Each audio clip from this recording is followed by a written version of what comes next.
सभी को मेरा नमस्कार। मैं आशीष श्रीवास्तव और आप सुन रहे हैं कीप इट अप पॉडकास्ट, एक ऐसा शो जहां हम आपको मिलाते हैं एक ऐसे व्यक्तित्व से जो आपको अपने जीवन में कुछ नया करने की प्रेरणा देते हैं। तो आज मैं आपको मिलाने जा रहा हूं ऐसी ही पर्सनालिटी से, श्री राजेश मोर जी, जो कि राज जेबी ग्रुप ऑफ इंस्टीट्यूशंस के संचालक हैं और साथ ही साथ एक समाज सेवी के रूप में भी इन्हें जाना जाता है। तो आज हम इनसे चर्चा करेंगे कुछ ऐसे विषयों पर जो आपको जीवन में कुछ नई सीख और प्रेरणा देगा। तो आइए शुरू करते हैं। Sir, keep it up podcast में आपका बहुत बहुत स्वागत है। बहुत बहुत धन्यवाद आशीष जी, आपने मुझे शो में बुलाया। तो सर, सबसे पहले हमारी ऑडियंस आपका एक संक्षिप्त परिचय जानना चाहेगी। नमस्कार, मैं Rajesh More, director Raj JB group of educational institute. मैं पिछले 25 वर्षों से शिक्षा जगत से जुड़ा हुआ हूं और मेरा हमेशा से यही प्रयास रहा है आशीष जी कि आजकल जो शिक्षा केवल किताबों तक सीमित रह गई है, हम बच्चों को किताबों के साथ साथ उनके जो नैतिक मूल्य जो खो रहे हैं, उन नैतिक मूल्य और संस्कारों को वापस अन्य माध्यम से लाएं। उन माध्यम के से भी हम शिक्षा को प्रदान करने का प्रयास कर रहे हैं। सर, आपके परिचय के साथ ही अब मैं सबसे पहले शुरुआत करना चाहता हूं एक प्रश्न के साथ में। सर, अक्सर ये देखा जा रहा है कि मध्य प्रदेश के अलावा अन्य राज्य जैसे कि राजस्थान या और दूसरे राज्य हैं, उनमें राष्ट्रीय स्तर की जो परीक्षाएं होती हैं वहां के स्टूडेंट्स ज्यादा चयनित हो रहे हैं। तो इसका क्या कारण मानते हैं आप? आशीष जी, मेरा यह मानना है कि हमारे यहाँ जहां हम जिस क्षेत्र में रह रहे हैं जी, वहां उसके दो कारण हो सकते हैं जी। एक तो मध्य प्रदेश में जो शहर है वो छोटे छोटे शहर हैं जी। यहाँ पर बच्चों को कोचिंग की उतनी अच्छी सुविधाएं नहीं मिल पा रही हैं जो उनको मिलना चाहिए। जी। दूसरा, हमारे क्षेत्र में बच्चे के पास खुद का कोई विजन नहीं है। जी। उनके फादर मदर निर्धारित करते हैं कि उनको बनना क्या है। जी। हर बच्चे के फादर मदर चाहते हैं कि उनका बच्चा IIT नीट में जाए। जी। जबकि ऐसा नहीं है। जी। आज बच्चों के पास इतने सारे रास्ते खुले हुए हैं। बच्चा अगर उसके पेरेंट्स बच्चे को खुद सोचने का अवसर दें और बचपन से ही उसका लक्ष्य का निर्धारण करेंगे तो निश्चित तौर से छोटे शहरों से प्रतिभाएं निकलेंगी। मैंने पिछले 4-5 वर्षों में देखा है कि जहां दतिया, अगर हम पर्टिकुलर दतिया की बात करें जी, तो एक समय था कि दतिया से केवल 1 या 2 छात्र JEE में चयनित होते थे जी। लेकिन आज आप लिस्ट उठाकर देखिए, मुझे लगता है दतिया से 10-10, 12-12 बच्चे तो केवल JEE में सिलेक्ट होकर देश की सबसे बड़ी संस्थान IIT में प्रवेश ले रहे हैं जी। उसके बाद बहुत सारे बच्चे ऐसे भी हैं जो NIIT में जा रहे हैं जी।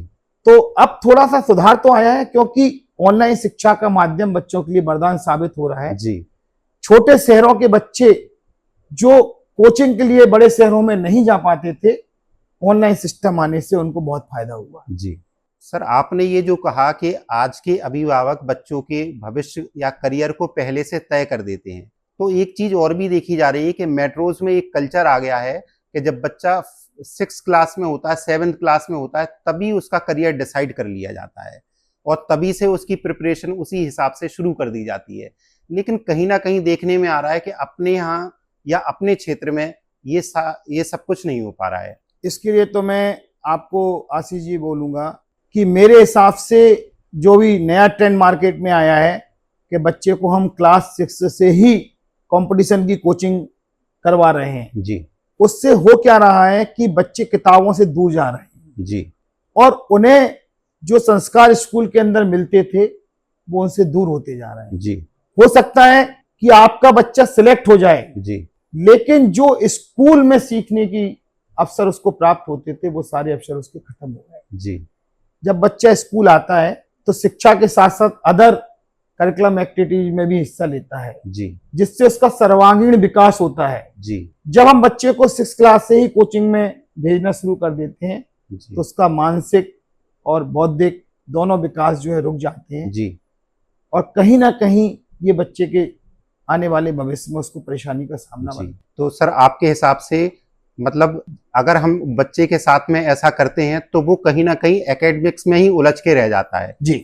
और ये भी सर देखने में आता है, कई बच्चे जो पढ़ाई में अच्छे नहीं होते हैं, एकेडमिक्स में अच्छे नहीं होते हैं, लेकिन उनके कई चीजों में वो आगे होते हैं, तो इसका निर्धारण आप कैसे करते हैं? उसके लिए देखिए, मेरा यह मानना है बच्चे के अंदर जो हुनर है जी, उसको उस हुनर के हिसाब से ही आगे बढ़ना चाहिए। बिल्कुल। सपोज अगर एक बच्चा मान लो क्रिकेट में इंटरेस्ट रखता है जी, तो उसको क्रिकेट खिलवाना चाहिए। जी, अगर एक बच्चा संगीत में रुचि रखता है जी, तो उसको संगीत सिखवाना चाहिए। जी, पढ़ाई तो जरूरी है, जी, लेकिन अगर उसके रुचि का विषय उसको मिल जाएगा जी, तो वो उसका मैक्सिमम को छू सकता है। जी, लेकिन हमारा बच्चा, हम लोग जिस क्षेत्र में रह रहे हैं, वहाँ पेरेंट्स उसके कहते हैं कि आपको इंजीनियर बनना है, डॉक्टर बनना है। जी, कोई भी बच्चा आज तक कभी आपको ऐसा देखने को नहीं मिला होगा तो यह कहता हो कि मुझे भविष्य में शिक्षक बनना है। जी, जबकि शिक्षक हर किसी का निर्माता है। जी, डॉक्टर आज बन रहा है तो उसके पीछे शिक्षक है, जी, इंजीनियर बन रहा है तो उसके पीछे शिक्षक है, जी, आज एक आईएएस अगर बनाने वाला कोई है तो वो एक शिक्षक है। बिल्कुल, बिल्कुल। लेकिन हमारे यहाँ किसी भी अभिभावक का यह सपना नहीं होता है कि हमारा बच्चा शिक्षक बने। जी, तो हम तो यही कहेंगे आपसे कि, और सारे अभिभावकों को आपके इस चैनल के माध्यम से कहना चाहते हैं कि वो बच्चों पर थोपे नहीं। जी, बच्चे के अंदर जिस फील्ड का हुनर है उस फील्ड के हुनर में ही उसको आगे बढ़ना चाहिए। जी। तो सर बहुत ही बढ़िया बात आपने बताई हमें। तो सर ये जानना चाहूंगा कि आज के टाइम में क्या ये दतिया जैसे छोटे शहर में ये सारी व्यवस्थाएं उपलब्ध हैं? बिल्कुल आशीष जी, अगर हम बात करें तो दतिया शहर में हमने जो विद्यालय स्थापित किया है, जी, और अगर आप पिछले 2-3 वर्ष से लगातार देखें जी, तो हमने इस पर बहुत अच्छा काम किया है। जी, दतिया से कभी कोई बच्चा राष्ट्रीय स्तर पर पहुंच पाए, ये उसका सपना हुआ करता था। जी, गत वर्ष हमारे बच्चा कला महोत्सव के माध्यम से नेशनल स्तर पर लोकगीत गायन में गया। अच्छा, ये उपलब्धि है। बिल्कुल, आज वो बच्चा चाहेगा तो लोकगीत में गायन कर सकता है। एक बच्चा क्रिकेट में नेशनल, जी, एक बच्चा जो है कुरास में नेशनल। जी, तो ये प्लेयर आज जो नेशनल तक पहुंच गए हैं, कल अगर ये लगातार ऐसे ही प्रयास करेंगे तो अंतरराष्ट्रीय उससे एक कदम दूरी पर हैं, बिल्कुल, और निश्चित तौर पे ये उनके कैरियर का काम करेगा। जी, जी, अगर वो आज नेशनल तक पहुंच गए हैं तो इंटरनेशनल पहुंचने में बहुत ज्यादा समय जी, नहीं लगेगा। आशीष जी, हम आपको एक बहुत अच्छा उदाहरण देके इस बात को समझा सकते हैं। मेरे यहाँ एक बहुत गरीब छात्र था, जी, लेकिन उसकी संगीत में रुचि थी।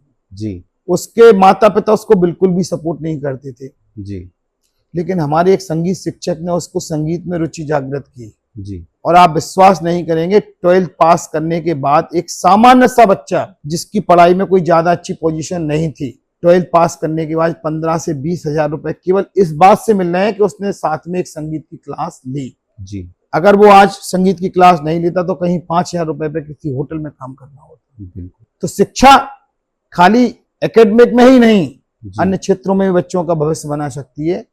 ये बहुत जरूरी है, जी। और हम लोग यहाँ कर रहे हैं अपने विद्यालय के अंदर ये काम। सर शिक्षा के क्षेत्र के साथ साथ आप समाज सेवा में भी काफी सक्रिय हैं, ऐसा देखा जाता है।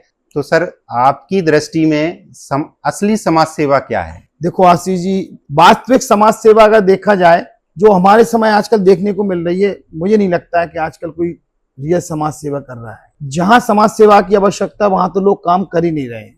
जी, आज आप देखोगे कि हर शहर में अनाथ आश्रम बन गया है। जी, हम भी जुड़े हैं, अपना घर आश्रम डबरा से जुड़े हुए हैं, जी, जहां हमें थोड़ा सा कभी कभी सेवा करने का मौका मिलता है। जी, लेकिन हम कह रहे हैं कि ये कोई समाज सेवा नहीं है। अगर हर व्यक्ति अपने माता पिता की सेवा करे तो शायद ऐसे अनाथ आश्रम खुलने की जरूरत ही नहीं पड़े। और हमें बिल्कुल, बिल्कुल, तो सच्ची समाज सेवा अपने माता पिता की सेवा करना ही है। जी, तो अगर आदमी एक दिखावे की समाज सेवा को छोड़कर एक सच्ची समाज सेवा करना चाहता तो मेरे हिसाब से वो अपने सबसे पहले माता पिता की सेवा करे, यही सबसे बड़ा पुण्य। सर आप शिक्षा के क्षेत्र में विगत 25 वर्षों से कार्यशील हैं जी, और निरंतर आप नए आयामों को छू रहे हैं। तो पिछले इन 25 वर्षों में आपका कोई ऐसा विशेष अनुभव जो आप हमारी ऑडियंस के साथ शेयर करना चाहें? मैं आशीष जी आपको एक आपके ऑडियंस को एक बात बताना चाहता हूं कि राज जेबी ग्रुप चालू करने से पहले मैं एक बहुत छोटे परिवार से जुड़ा रहा। जी, मेरे यहाँ एक छोटी सी मिठाई की दुकान हुआ करती थी। मेरे लिए आज मैं जहाँ बैठा हूँ ऐसा विद्यालय बनाना मेरे लिए सपना था। जी आज मैं जो कुछ हूँ या जो कुछ कर पा रहा हूँ, कहीं ना कहीं हमारे परम सिद्धे गुरुदेव डॉक्टर OP श्रीवास्तव जी का आशीर्वाद है, जिनकी वजह से आज हम यहाँ पहुंचे हैं। जी अगर आदमी जीवन में कुछ करना चाहता है तो एक अच्छा मार्गदर्शक, एक अच्छा गुरु चुने जो उसको सही रास्ते पर ले जाएगा। अगर आप जीवन में सही तरक्की करना चाहते हैं तो जीवन में एक अच्छे गुरु का बहुत बड़ा महत्व है। जी सर, हमारे इस पॉडकास्ट के माध्यम से आप हमारी ऑडियंस को क्या मैसेज देना चाहेंगे? मैं तो यही कहूंगा कि अगर आप अपने बच्चे को कुछ करना चाहते हैं तो उस पर आप शिक्षा को थोपे नहीं, क्योंकि शिक्षा आज केवल अंकों तक ही सीमित रह गई है, जी किताबों तक ही सीमित रह गई है। जी बच्चे को अगर सही में आपको कोई तरक्की के द्वार तक ले जाना है तो उसके अंदर नैतिक मूल्य, संस्कार, इन चीजों के लिए आप अगर थोड़ा सा प्रेरित करेंगे और शिक्षक इसमें सहयोग करेगा तो आने वाले भविष्य में आपका बच्चा कहीं बेहतर पोजीशन में होगा। जी इसलिए आप अपने बच्चे को शिक्षा के साथ साथ संस्कार और नैतिक मूल्यों पर काम करें। जैसा कि अभी सर के माध्यम से हमने बहुत बड़ी सीख ली, तो इन बातों को अपने जीवन में अवश्य उतारने का प्रयास करें। और अगर आपको ये हमारा एपिसोड पसंद आया तो चैनल को सब्सक्राइब करें और वीडियो को लाइक करें। और आप हमें कमेंट में ये भी बता सकते हैं कि अगला पॉडकास्ट आप किस विषय पर चाहते हैं, तो हम प्रयास करेंगे उस विषय पर एक नया एपिसोड लाने का। तब तक जुड़े रहिए हमसे। Keep learning, keep growing, keep it up.